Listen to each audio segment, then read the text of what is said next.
बहुत ध्यान से सुनिएगा, बड़ी पते की बात है, काम की बात है, समझने की बात है। सात्विक, निर्गुण, तामसी और राजस, ये 4 प्रकार के भक्त यहां पर बताए गए हैं। सब लोग बहुत ध्यान से सुनो और पता कीजिएगा इन लक्षणों को सुन के कि हम कौन से हैं।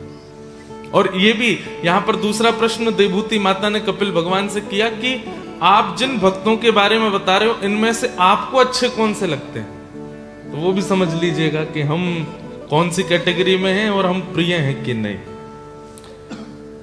भक्ति योगो बहुविधो मार्गै भामिनी भव्यते स्वभाव गुण मार्गेण पुंसां भावोऽभिवद्यते। भक्ति योग, निश्चित है कि आप लोग यहां कथा सुनने के लिए बैठे तो कथा भक्ति सीखने के लिए ही बैठे। आप लोगों के चित्त में किसी भी प्रकार से कोई और कामना तो नहीं है ना, सब कथा सुनने के लिए आए ताकि हम थोड़ी भक्ति और जाने और समझें। ऑस्ट्रेलिया में रहते हुए, विपरीत अवस्था में रहते हुए कैसे भगवत दर्शन करें, इसलिए आप सब लोग यहाँ बैठे हो। कथा के बाद भोजन भी है क्या यहाँ पे? प्रसाद की भी व्यवस्था है? हो सकता है वो भी हो। हमारी एक बार अमेरिका में कथा हुई, न्यूयॉर्क में, तो कथा का टाइम था 5 से 7:30। बहुत पहले की बात, मेरी जीवन की दूसरी कथा। पहली मैंने की भारत गुजरात द्वारिका में और दूसरी की न्यूयॉर्क में। तो जैसे हम वहां कथा करने गए तो 5 बजे मैं बैठ जाता था स्टेज पे, तो 5 बजे तो होते थे 10 लोग और 6:45 बजे होते थे 300 लोग, एक साथ जमावड़ा आता था। तो मैंने पंडित जी को बोला, जो मंदिर था जिसके आंगन में कथा थी, मैंने उनको कहा, मैंने कहा सुनो, जब लोग ही 6:45 बजे आते तो 7 बजे से कथा कर देता हूँ, कल 7 से 9 सुनाएंगे। बोले कि महाराज जी ये कथा सुनने नहीं आते, भूखे भजन ना होए गोपाला, ले लो अपनी कंठी माला, धरे रहो कथा अपने पास, हमको तो भोजन करना है। तो मैं पता एक दिन रोया भी। मैंने कहा बताओ, हम यहाँ इतनी दूर भारत से आए हैं, ये लोग सुनने के लिए इतने विलंब से, भोजन करने आते, सुनते नहीं, इतनी अच्छी अच्छी बातें। अब माहौल बदल गया, अब तो लोग सुनने आते हैं, अब तो श्रवण करते हैं, अच्छा लगता है कि चलो भक्ति सीखने आए हैं।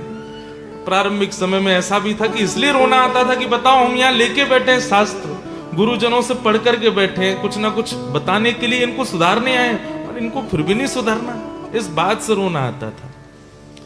लेकिन अब ऐसा नहीं है, अब आप लोग सुनने आते हैं, भोजन कर लीजिएगा, करके जाइएगा, पर ये समझ के जाइए, बहुत काम की बात है, बहुत पते की बात है। 4 प्रकार के भक्तों के विषय में भगवान कपिल ने देवभूति माता को बताया। इनमें सबसे पहले भक्त कौन है कि अभिमान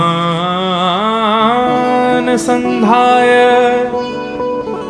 यो हिंसाम दंभम मात्सर्यमेव वा सारंभिन भिन्नदृग्भावम मयि कुर्यात् स तामस। तामस भक्त सबसे पहला। तामसी भक्त का लक्षण क्या है, ये दिखता कैसा, इसके आव भाव कैसे होते हैं? तो ठाकुर जी कहते हैं सबसे पहला इसको भक्ति का अभिमान होता है। अगर वो नाम जप करता है तो नाम जप का अभिमान है, दूसरों से बस यही पूछता रहता, तुम कितना करते हो, तुम कितना करते हो, अच्छा तुम करते ही नहीं हो, अरे भैया तुम पानी मत देना हमको, हाँ अपने हाथ से, हम बहुत पवित्र व्यक्ति हैं, हमको थोड़ा इस सब चीजों का ध्यान रखना पड़ता है। अपनी भक्ति का अभिमान। कई लोगों को गुरुओं का अभिमान होता है, तुम्हारे गुरु जी कौन है, बोले हमारे गुरु जी तो वो हैं, तुम्हारे गुरु जी कौन है, वो हैं, हमारे गुरु जी तो पॉपुलर वाले हैं, ये वाले गुरु जी हैं, इसी बात का अभिमान। वो कुछ नहीं तो बस बताते ही रहेंगे, हर 6 महीने में ऑस्ट्रेलिया से भारत जाता हूँ, सारे तीर्थ करके आता हूँ, गंगा स्नान करके आता हूँ। पिताजी ने आज्ञा की थी हमारे ने 30 साल पहले, इतने लोगों का प्रसाद करवाना, हरिद्वार जाता हूँ, इतने लोगों को भोजन कराता हूँ आदि। वो केवल अभिमान में ही रहता है। ठाकुर जी कह रहे हैं जिसको भक्ति का अभिमान है, जैसे किसी को धन का होता है, किसी को घर का होता है, किसी को गाड़ी का होता है, किसी को बुद्धि का होता है, पर किसी को भक्ति का अभिमान होता है, ठाकुर जी कह रहे हैं वो तामसी। तो तामसी एक कैटेगरी, एक एक लक्षण में अलग अलग कैटेगरीज भी हैं। तो एक कैटेगरी कौन सी हुई? अभिमान। उनको भक्ति का अभिमान होता है। वो अपने भजन और भक्ति से केवल दूसरों को बताना चाहते हैं कि हम इतना करते हैं। तो अभिमान। दूसरा, हिंसा।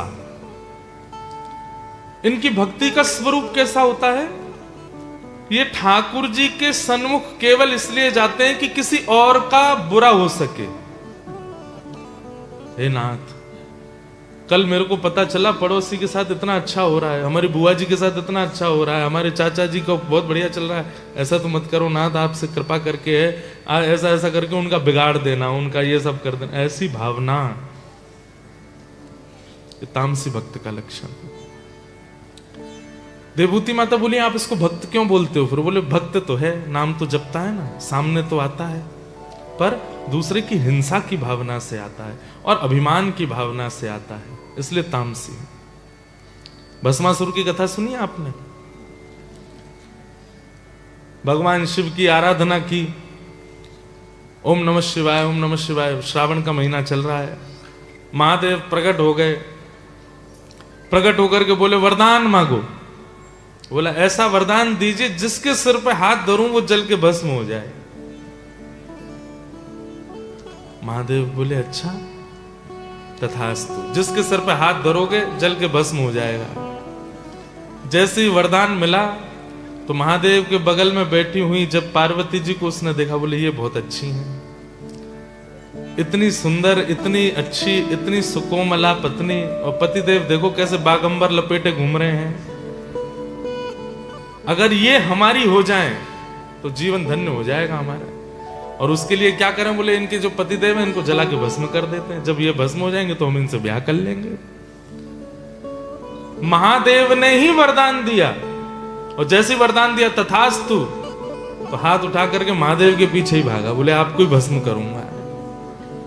महादेव बोले भले आदमी, हमने वरदान दिया है, मैंने दिया है। बोले तो इसी तो आपको ही नष्ट करना है ताकि आपकी जो गृहिणी है ये हमारी हो जाए। वैसे तो देखो महादेव संहार के देव हैं, उनको किसी के उनके ऊपर कोई प्रभाव नहीं हो सकता है, लेकिन बात ये हो जाती कि अगर महादेव नहीं भागते तो लोगों में ये भी तो बात आ जाती कि निश्चित है वरदान लाभकारी, वरदान में शक्ति नहीं होगी, वरदान में इतनी ताकत ही नहीं होगी, इसीलिए महादेव नहीं भागे। वरदान ताकतवर था इसीलिए महादेव भागे, दौड़े, दौड़ते दौड़ते सब जगह भागे, लेकिन वो पीछा नहीं छोड़ा। तब भगवान श्रीमन नारायण आए। नारायण भगवान ने आकर के शंकर, कहां दौड़े दौड़े जा रहे हो महाराज? बोले भस्मासुर पीछे भाग रहा है जलाने को हमको। बोले आप भी बड़े भोले हो, देख तो लिया करो ठोक पीट करके कि कैसा भक्त है, कोई कुछ भी चढ़ा देता है, आप तो इतने प्रसन्न हो जाते हो। महादेव इसीलिए भोले बाबा कहलाते हैं, बहुत जल्दी प्रसन्न होते हैं। एक चोर चोरी करने के लिए गया तो शंकर जी के ऊपर घंटा लगा था बहुत बड़ा, तो घंटा चोरी करने के लिए उसको कोई चढ़ने का साधन नहीं हुआ, शंकर जी पे ही चढ़ गया। और जैसे ही घंटा उतारने लगा महादेव प्रसन्न हो गए, जय हो, प्रसन्न कर दिया, प्रसन्न कर दिया, वरदान मांगो। उसने कहा मैं कुछ आपको प्रसन्न करने नहीं आया, मैं चोरी करने आया। नहीं नहीं, दुनिया दूध चढ़ाती है, दुनिया केला चढ़ाती है, धतूरा तुमने खुद को ही चढ़ा दिया मेरे ऊपर, मैं बहुत प्रसन्न हूं तुमसे। दुनिया के लोग वस्तु चढ़ाते हैं, तू कैसा मेरा भक्त खुद को ही चढ़ा दिया। इसलिए बड़े भोले बाबा हैं भोलेनाथ। अभी श्रावण का महीना भी चल रहा है, तो भस्मासुर के लिए फिर ठाकुर जी ने महादेव से कहा देख तो लिया कीजिए कि किसको वरदान देना है किसको नहीं देना है। अब आपने इसको दे दिया, आपके पीछे ही भाग रहा है। ठाकुर जी बोले अब आप रुको, हम देख के आते हैं इसको। एक ब्राह्मण का रूप बना करके गए, भस्मासुर के सामने जाके खड़े हो गए। ब्राह्मण को आते देख भस्मासुर बोला रास्ते से हट जाओ, मेरे को भागने दो, मैं जला के। बोले भाई मेरी बात सुन सुन सुन, कहां भाग रहे हो तुम?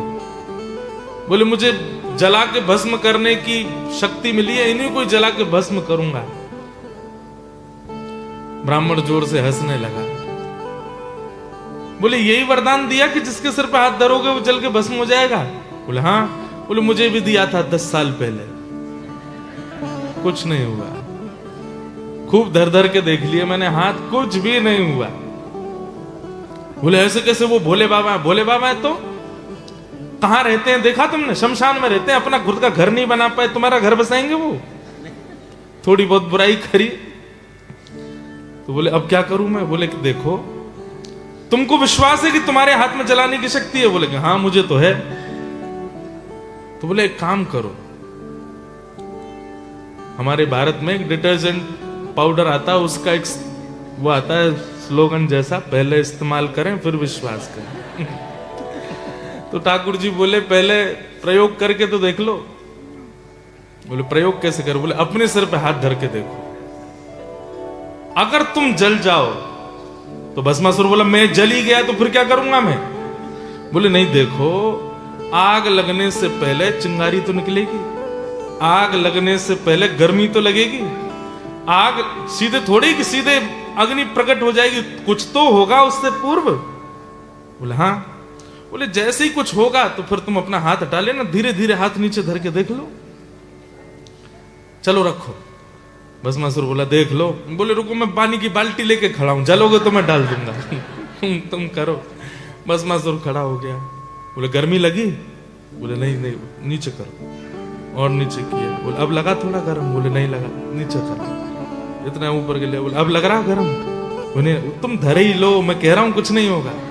जैसे ही भस्मासुर ने अपने सिर पे हाथ धरा, जल के भस्म हो गया, राग बन गया। शंकर जी आए, बोले बहुत कृपा आपकी जो बचाए। बोले अब याद रखना, आज के बाद ऐसे भागे भागे आवे तो इतनी जल्दी कृपा करने की आवश्यकता नहीं है। ऐसे भोले बाबा। तो भस्मासुर कौन सी कैटेगरी का भक्त है? तामसी। तामसी भक्त को एक कैटेगराइज और कीजिए कि ये केवल अपनी जरूरतों के लिए ही ठाकुर जी को याद करता है। वैसे इसको नहीं पता कि कहां भगवान है, कहां ठाकुर जी हैं, कहां क्या चल रहा है। केवल जब इसको इच्छा होती है, जब इसका कोई काम अपूर्ण पड़ा होता है, तो ये सबको फोन कर करके पूछेगा ब्रिस्बेन में कोई मंदिर है क्या? हनुमान जी कहीं बैठे हैं क्या? कहीं चोला वोला चढ़ता है क्या? शनि ये सोमवार आ रहे हैं, दूध चढ़ाने की कहीं व्यवस्था है क्या? बोले आज तक तो तूने पूछा नहीं, अब क्या हुआ? अरे एक पंडित जी बोल रहे थे, लाइव वीडियो में यूट्यूब पर देखा, पता चली है कि उससे डॉलर वॉलर बढ़ेंगे थोड़े से। ये तामसी भक्त है। महादेव की बात हुई, 2 मिनट प्रणाम करो। सब लोगों को रुद्राष्टकम याद है? नहीं है तो अपने फोन में खोलो, गूगल पे खोल के गाओ। नमामि शमीशा निर्वाण रूपम विभुम व्यापकम ब्रह्म वेद स्वरूपम। नमामि शमीशान निर्वाण रूपम विभुम व्यापकम ब्रह्म वेद स्वरूपम। निजं निर्गुणं निर्विकल्पं निरीहं चिदाकाशमाकाशवासं भजेऽहम्। निर्गुणं निर्विकल्पं निरीहं चिदाकाशमाकाशं।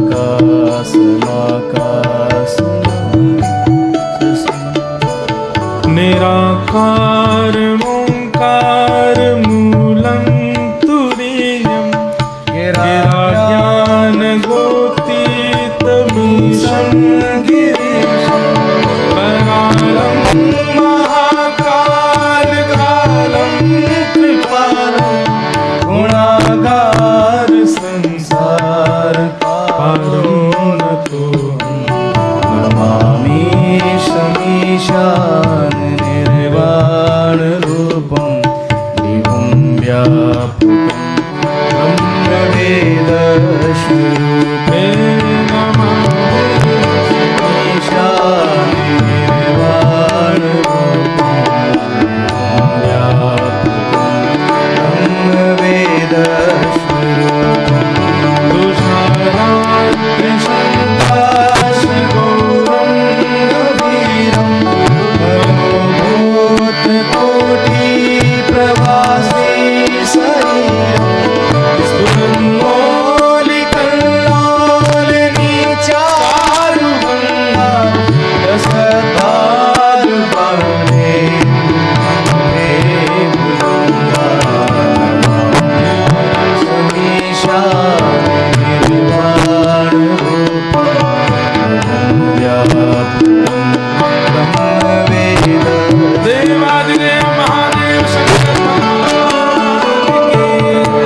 शंभो प्रसीदते। बहुत सुंदर बात। महादेव स्वयं शक्तिमान है, तो फिर भस्मासुर को भस्म करने के लिए नारायण की आवश्यकता क्यों पड़ी? आप लोग अनुभव करेंगे, उनका अपना सत्संग चल रहा है और ये सब जगह होता है। बहुत ध्यान से सुनिएगा। आप कभी शिव महापुराण का अगर पाठ करते हैं तो आपको ऐसा लगेगा कि महादेव सर्वोपरि हैं, इनसे सब नीचे। जब आप श्रीमद् भागवत श्रवण करेंगे, विष्णु पुराण आदि सब श्रवण करेंगे, रामायण श्रवण करेंगे, तो फिर वहां नारायण की प्रधानता है, विष्णु की प्रधानता है। वास्तविकता में तो यह है कि नारायण और शिव ये दोनों एक दूसरे के पूरक हैं।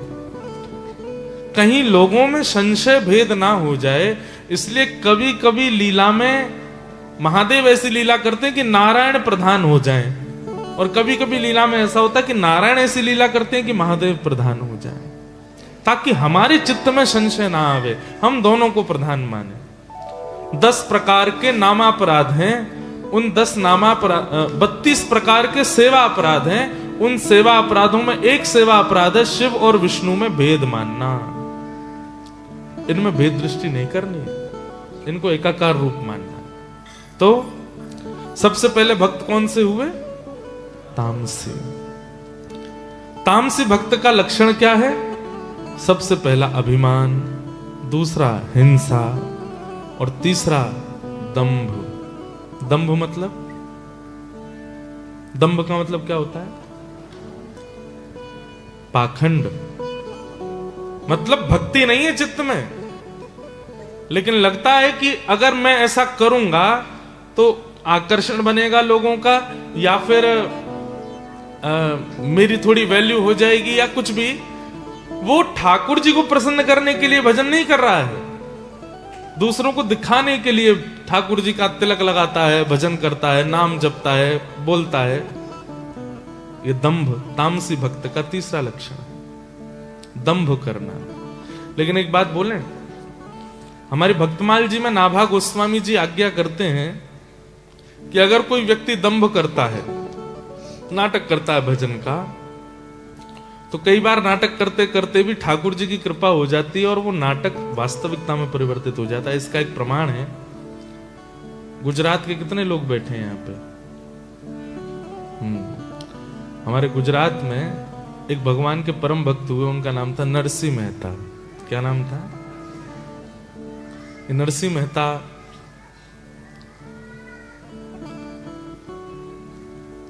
बड़े अच्छे भक्त हुए। आज ही एक गुजरात के वैष्णव हैं, उन्होंने दीक्षा ग्रहण की और नरसिंह मेहता के सुंदर सुंदर पद गुजराती के हमको प्रदान किए। तो एक गुजरात में नाट्य कला होती थी, मंच पर कुछ लोग नाटक करते थे, लोगों को हंसाने के लिए, आनंद कराने के लिए। तो उसमें एक व्यक्ति था, वो नरसिंह मेहता जी का चरित्र रोल प्ले करता था। तो नरसिंह मेहता जी जैसा एक तारा, नरसिंह मेहता जी जैसी शिखा, नरसिंह मेहता जैसे कपड़े, नरसिंह मेहता जैसा तिलक, और पूर्ण रूपेण नरसिंह मेहता जी जैसा बनकर के वो मंच पर खूब रोता था, बिलकता था। नरसिंह मेहता जी जैसा ही उसका पूरा कैरेक्टर प्ले करता था, लेकिन ऑफ स्टेज खूब खाता भी, पीता भी, सब काम करता था। केवल स्टेज पर जब जाता था तो नरसिंह मेहता पूरे उसमें आ जाते थे। मतलब ऐसा कैरेक्टर रोल प्ले करता था कि बस ये लगता है नरसिंह मेहता ही है क्या। लोग बाग चरण तक छू लेते थे, लोग बाग चरणों से लिपट तक जाते थे, लेकिन वो दौड़ भाग करके अपने कमरे में आता, तुरंत फिर अपने जो उसका व्यसनी जीवन था वैसा हो जाता है। एक बार वो रात में नरसिंह मेहता जी का रोल प्ले कर रहा था, और उस दिन वो इतना भाव से नरसिंह मेहता जी का चरित्र कर रहा था, करते करते कोई रोने की एक्टिंग होनी थी, पर वो एक्टिंग ना होकर के वो सच में रो गया। हे प्राणनाथ, हे जीवनधन, हे द्वारिकाधीश। नरसिंह मेहता जी का एक चरित्र आता है कि मारी हुंडी सुकारो महाराज रे, सांवरा गिरधारी। हुंडी भरी ठाकुर जी ने।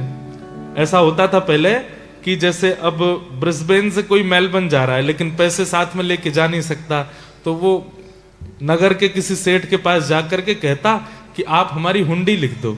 तो हुंडी में क्या होता कि आप पैसे सेठ जी को दे दो, सेठ जी किसी पर लिख के दे देंगे, मेलबर्न में आप उनके पते पर बोल देंगे वहां जाके पत्र दिखा देना, इतने पैसे तुमको वहां से मिल जाएंगे।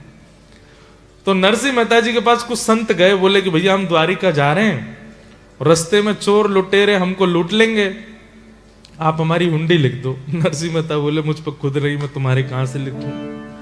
बोले नहीं नहीं, हमको किसी ने कहा है कि आप लिख करके दे दो हमको। बहुत जिद पड़ गए जब संत, तो नरसिंह मेहता जी ने लिख दिया और हुंडी लिख करके उन सब संतों को दे दी। संत जन जब सब गए द्वारिका, तो नरसिंह मेहता रोने लगे, मैंने संतों के लिख तो दी पर मेरा कोई वहां है नहीं, मेरा तो एक ही जानकार है, द्वारिकाधीश सांवरिया मेरे जानकार हैं। और वो संत जन सब गए तो नरसिंह मेहता रो रहे थे, बोले कि पता नहीं इन संतों का क्या होगा, वहां कौन मिलेगा इनको। लेकिन इतने विश्वास से उन्होंने लिख करके दी कि जब संत जन गए तो ठाकुर जी सच में सेठ बन करके आए और उन सब संतों के जो जो उनकी रकम थी वो पूरी की। ऐसे ठाकुर जी ने अनेक बार श्री नरसिंह मेहता जी के प्रेम भाव को स्वीकार करने के कई लक्षण बताए। तो वो नाट्य कला प्रस्तुत कर रहा था, आज वो सच में रो गया। 10-15 साल के अपने करियर में पहली बार रो गया ठाकुर जी को याद करते। बहुत विलंब हो गया था तो अपनी ड्रेस उतारी नहीं, अपना मुंह मेकअप वगैरह उसने पहुंचा नहीं, वो ऐसे ही घर जाने लगा। अर्धरात्रि का समय अपने घर जा रहा था, थोड़ी देर में उसको पायल की आवाज आने लगी, छम छम छम छम ध्वनि आने लगी। उसने देखा, बोले छम छम कौन, कहां से आ रही है आवाज। इतने में चंदन की सुगंधी आने लगी, दिव्य प्रकाश पीछे से जैसे मानो लगने लगा।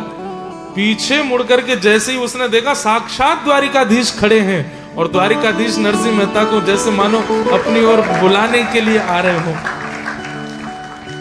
पीछे देख करके उसने पहले तो वो स्तब्ध हो गया, मुख से वचन नहीं निकले, हाथ पैर कांपे। मेरे नरसी मेरे पास आ जा मेरे नरसी, और पकड़ करके उस व्यक्ति को अपने हृदय से लगा। पहले तो सुध बुध खो गई, उसके बाद जब होश आया तो इतना रोया ठाकुर जी के चरणों में प्रणाम करके। ठाकुर जी उसको नरसी नरसी बोले, अरे मेरो नरसी, अरे मेरा नरसी, तू मेरे पास आ जा, तू मेरे हृदय से लग जा। ठाकुर जी भूल गए कि ये नरसिंह मेहता नहीं है। तो उसने थोड़ी देर बाद याद दिलाया, नाथ आपकी कृपालुता की तो मैं नजर उतारूं, बलैया लूं कि आप इतने कृपालु हैं, लेकिन मुझे बताने में बहुत खेद हो रहा है, मैं नरसिंह नहीं हूं, मैं तो उसका नाट्य करने वाला हूं। जैसे उसने कहा मैं नाट्य करता हूं, तो ठाकुर जी स्तब्ध हो गए। अरे तू मेरा नरसिंह नहीं, तेरे नेत्रों से आंसू आए थे, तू अभी थोड़ी देर पहले मुझे पुकार रहा था, वो सब नाटक था। ठाकुर जी ऐसे मतलब हुए कि जैसे मानो कितने दुखी हो गए हों। ठाकुर जी वहां से अंतर ध्यान हो गए, सुनते ही कि ये नरसिंह नहीं है। तो जो व्यक्ति नरसिंह का रोल निभाता था, उसने आज विचार किया, मेरा आचरण शुद्ध नहीं, मेरा व्यवहार शुद्ध नहीं, मेरे विचार शुद्ध नहीं, मेरी क्रियाएं शुद्ध नहीं, केवल नाटक करता हूं, धन कमाने के लिए नरसिंह मेहता बनता हूं। और वो नाटक करते करते करते करते 15 वर्ष में पहली बार अश्रु जो निकले, ठाकुर जी प्रकट हो गए। यदि 15 वर्ष में वास्तव में नरसिंह मेहता जैसा आचरण किया होता तो आज मुझे क्या प्राप्त होता। आज मुझे ठाकुर जी अपने संग लेकर के चले जाते, जीवन के इस चक्र में मुझे फंसना ना पड़ता। और उसी दिन उसने अपने सारे व्यसनों का त्याग किया और फिर वो जीवन भर नरसिंह मेहता जी की तरह ही रहा। ठाकुर जी ने एक क्षण दर्शन। तो अब इस भाव में दंभ को तामसी भक्त कहा गया, लेकिन कई बार दंभ करने वाले पर भी अगर हरि अनुग्रह हो गया, ठाकुर जी अगर प्रसन्न हो गए, तो दंभ करने वाला भी स्वीकार किया जा सकता है। इसलिए यहां पे एक छूट मिल सकती है आप लोगों को कि भले ही पाखंड से सही करो तो सही, भजन ही करो, गलत काम मत करो, गलत आचरण मत करो, कम से कम तिलक ही लगा लो, नाटक में ही लगा लो।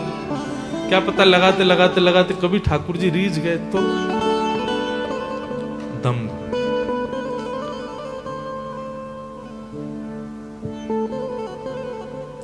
तो अभिमान, हिंसा, दंभ, और चौथा लक्षण बताया तामसी भक्त का मात्सर्य। क्या बताया? मात्सर्य का मतलब क्या होता है? ईर्ष्या। क्या होता है? हमारे पूज्य पिताजी महाराज अपनी कथा में कहते हैं 3 दुख के कारण। दुख के कितने कारण? 3। या ध्यान से सुनना। पहला कारण होता है काल, समय। कई बार समय दुख लेके आता है। हमने कुछ गलत किया नहीं, लेकिन समय ही ऐसा चल रहा होता है कि दुख आता है। और इसमें भी होता है कि समय का दुख ये भी कह देते हैं कि भाई पूर्व जन्म का प्रारब्ध हम भोगना, चलो ठीक है वो छोड़ो। अभी कोरोना काल आया था, वो भी तो समय का दुख है। एक साथ सब दुखी हुए थे, उस समय कोई प्रसन्न नहीं था। तो कभी कभी दुख का कारण क्या होता है? समय। दुख का दूसरा कारण होता है कर्म। जैसा करोगे वैसा भोगना पड़ेगा। आप नहीं बच सकते, नहीं बच सकते, नहीं बच सकते। अगर आपने कुछ किया है गलत, चाहे कितने आप उसके प्रायश्चित कर लो, भोगना तो पड़ेगा, उससे नहीं बच सकते। हां, ये हो सकता है कि भजन मार्ग में आने से, स्वयं को परिवर्तन करने से, अपनी गलतियां स्वीकार करने से, स्वयं का जीवन शुद्ध करने से, जो पहाड़ गिरने वाला था प्रारब्ध के रूप में, अब वो कंकड़ बन के गिरेगा, लेकिन गिरेगा जरूर। वो पहले चोट इतनी देने वाला था, अब इतनी देगा, लेकिन देगा जरूर। तो कर्म लौट करके आता है। तो दुख का पहला कारण काल, दुख का दूसरा कारण कर्म, और दुख का तीसरा कारण स्वभाव। किसी किसी के स्वभाव में ही दुख होता है। उनको कितना भी अच्छा करके दे दो, कितनी भी उनके लिए तुम योग्यताएं कहो, फिर भी दुखी ही रहते हैं। भोजन कैसा बना? हाँ, रोटी बढ़िया बनी, चावल अच्छे बने, सब्जी अच्छी बनी, फिर क्यों मुंह बना हुआ है? पानी ठंडा नहीं है, ठंडा पानी पीने की आदत है मुझे इसी बात से दुखी है। 5 स्टार होटल में रुके, सुबह उठे दुखी बैठे, क्यों भाई क्या बात है? तकिया अच्छी नहीं थी, सब बढ़िया था, प्लो अच्छी नहीं थी, इसी बात से दुखी है। छोटी छोटी चीजों पर नाराज हो जाते हैं, छोटी छोटी चीजों से दुखी हो जाते हैं। ये स्वभाव से दुखी, इनका स्वभाव में दुख है। ये पूरे कार्यकाल में, पूरे अपने उस नियोजन में ये नहीं देखते अच्छा क्या हुआ, ये देखते बुरा क्या हुआ था। आप ब्याह में गए थे भारत, सब बढ़िया हुआ? हाँ बढ़िया था, ठीक था, फिर क्यों इतने दुखी क्यों लग रहे हो? लिफाफा बहुत कम बनाया हमारा इसीलिए दुखी है। गुलाब जामुन में टेस्ट नहीं था, ये दुखी है। ये कोई दुख के कारण होते हैं? इतने भरे संसार में उनके दुख का कारण चींटी सा, और उसी से दुखी रहते हैं। तो तीसरा दुख का कारण क्या है? स्वभाव, काल, कर्म, स्वभाव। और चौथा दुख का कारण, चौथा दुख का कारण क्या है? दूसरे का सुख देखा नहीं जाता, बर्दाश्त नहीं हो रहा है। और ये चौथे वाले जो है ना, इनकी संख्या 80% है पूरे वर्ल्ड में। अपने दुख से दुखी नहीं है, ये दूसरे के सुख से दुखी है कि वो इतना प्रसन्न क्यों है, वो हंस क्यों रहा है। उसको दुखी कौन कर गया? बोले किसी की हंसी मार गई उसको। बोले हंस क्यों गया मेरे आगे, वो इतना प्रसन्न क्यों था।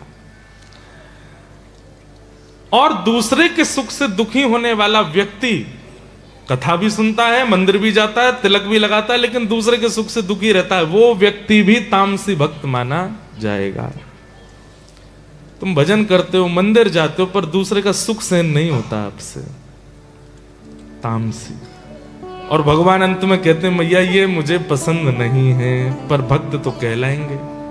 जैसे स्कूल में, क्लास में स्टूडेंट्स तो बहुत सारे होते हैं, सभी टीचर सबको ही पढ़ाता है, पर उसके प्रिय का नाम बोलो तो 5 का नाम बताएगा। बोले क्यों? वो बाकी प्रिय ठीक है, वो आ रहे हैं, बस उनके माता पिता फीस भर रहे हैं, इसलिए वो आते हैं स्कूल, पढ़ने वढ़ने से उनका कोई प्रयोजन नहीं है।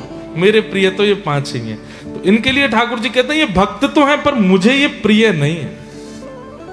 ये कौन से भक्त हुए? तामस। अब आओ दूसरे, ये दूसरे भक्त कौन से हैं? राजस। राजस भक्तों के लक्षण क्या है? कि विषयान्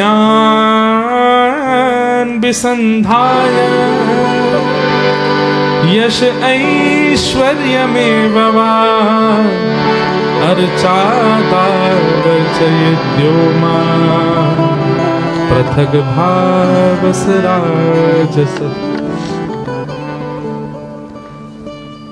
सोमवार का व्रत रखना है इस बार हमको। किसमें? श्रावण में। क्यों? शंकर जी प्रसन्न नहीं, उनकी प्रसन्नता से हमको क्या होगा? अच्छा पति मिले इसलिए अच्छी पत्नी मिले इसलिए। एकादशी का व्रत क्यों कर रहे हो? बोले ठाकुर जी प्रसन्न हो। नहीं नहीं नहीं, उनकी प्रसन्नता से हमको क्या करना है, इसलिए नहीं, हमारा एक काम बने। किसी व्यक्ति से पूछा, मैं बहुत व्रत रखते हो यार? बोले कि ये वाला व्रत इनकी प्रसन्न, ये वाला व्रत इस काम के लिए, ये वाला व्रत इस काम के लिए, ये वाला व्रत इस काम के लिए। मतलब वो तप करते हैं, पर तप में भगवत प्रसन्नता उनकी इच्छा नहीं होती है। एक बार एक हमारे भारत में एक जगह है, कभी आप लोग जाइएगा, बहुत सुंदर जगह है। नैनीताल से ऊपर 3 महादेव के स्थान हैं, जागेश्वर, बागेश्वर और मुक्तेश्वर। तो वहां पर एक अच्छा, जागेश्वर जो है वो पाताल में है, बागेश्वर जो है वो बीच में है, और मुक्तेश्वर जो है वो हाइट पर है। तीनों में दूरी भी बहुत है, तीनों के दर्शन बड़े सुंदर है। तो वहां एक स्थान है जागेश्वर। जागेश्वर में ऐसी मान्यता है कि रात को मंदिर जब बंद हो जाता है, उसके बाद पति पत्नी हाथ में दिया लेके खड़े होते हैं बाहर, और पूरी रात अगर दिया बुझने ना दें, सुबह मंगला ठाकुर जी की, महादेव की जब होती है तब तक खड़े रहें, और फिर वो दिया पुजारी जी को दें या मंदिर के चौखट पे अगर पधरा दें, सुबह जब मंदिर खुले तो फिर